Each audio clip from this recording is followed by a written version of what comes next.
Hamas کے سربراہ اسماعیل ہنیہ کی شہادت کے بعد خطے میں کشیدگی عروج پر پہنچ گئی۔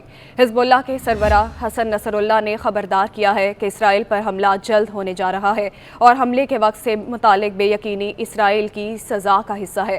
عرب میڈیا کے مطابق حسن نصر اللہ نے ایک بیان میں کہا کہ اسرائیلی جنگی طیاروں سے لبنانی فضائی حدود میں ساؤنڈ بیریئر توڑ کر خوف پھیلانا چاہتا ہے۔ ایک بات واضح ہو چکی ہے کہ نیتن یاہو غزہ پٹی میں جنگ بندی نہیں کرنا چاہتے۔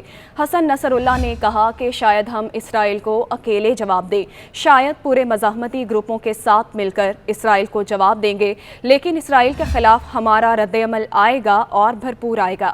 حزب اللہ کے رہنما حسن نصر اللہ کا کہنا تھا کہ ہم شمال میں اسرائیل کی کیمیکل اور فوڈ فیکٹریاں آدھے گھنٹے سے کم وقت میں تباہ کر سکتے ہیں۔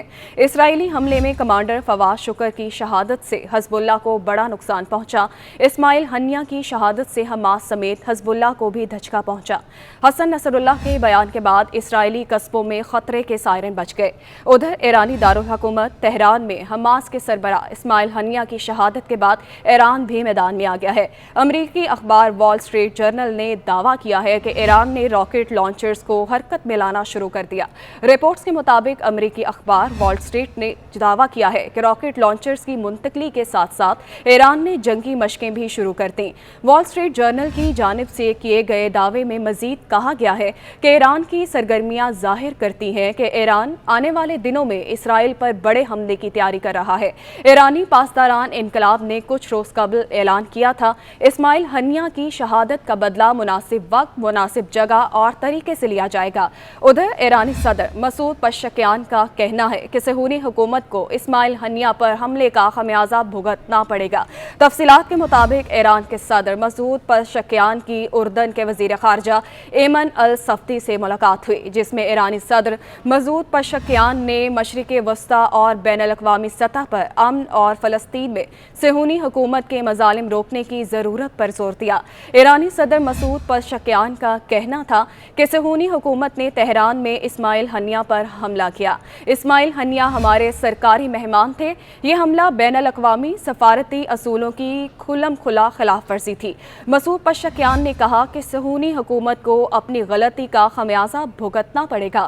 مسعود پزشکیان نے کہا کہ صہیونی حکومت کی دہشت گردی کو اپنا حق کے دفاع قرار دینا انسانی حقوق کے اصولوں کے منافی ہے۔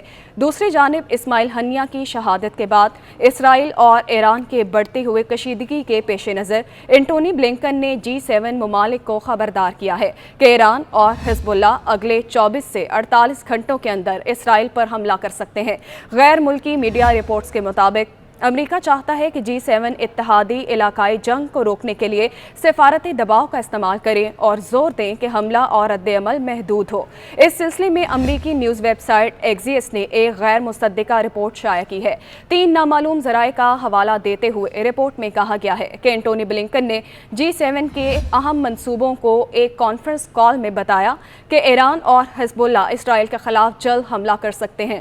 بلنکن کا کہنا تھا کہ امریکہ کا خیال ہے کہ ایران اور حزب اللہ دونوں جوابی کارروائی کریں گے، تاہم واشنگٹن کو حملوں کا صحیح وقت معلوم نہیں یا یہ کہ وہ کیا شکل اختیار کریں گے۔ اینٹونی بلنکن نے G7 کو یہ بھی بتایا کہ امریکہ ایران اور حزب اللہ کو اپنے حملوں کو محدود کرنے اور کسی بھی اسرائیلی رد عمل کو روکنے کے لیے قائل کر کے کشیدگی کو روکنے کی امید رکھتا ہے۔ انہوں نے دیگر وزرائے خارجہ سے کہا کہ وہ تینوں پر سفارتی دباؤ ڈال کر اس دباؤ میں شامل ہوں۔ G7 میں Canada, France, Germany, Italy, Japan اور برطانیہ بھی شامل ہیں۔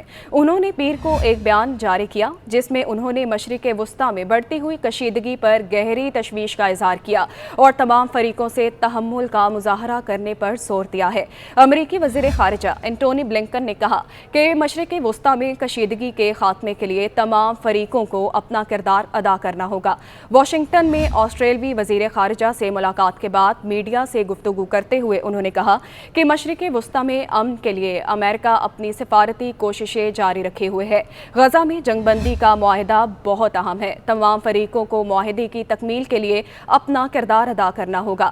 ایکزیس کے مطابق تازہ ترین خبر یہ ہے کہ صدر بائیڈن اور نائب صدر ہیرس کو ان کی قومی سلامتی کی ٹیم نے بتایا کہ ابھی تک واضح نہیں ہے کہ ایران اور حزب اللہ کب اسرائیل پر حملہ کر سکتے ہیں اور خاص طور پر یہ کہ یہ حملہ کس نوعیت کا ہوگا۔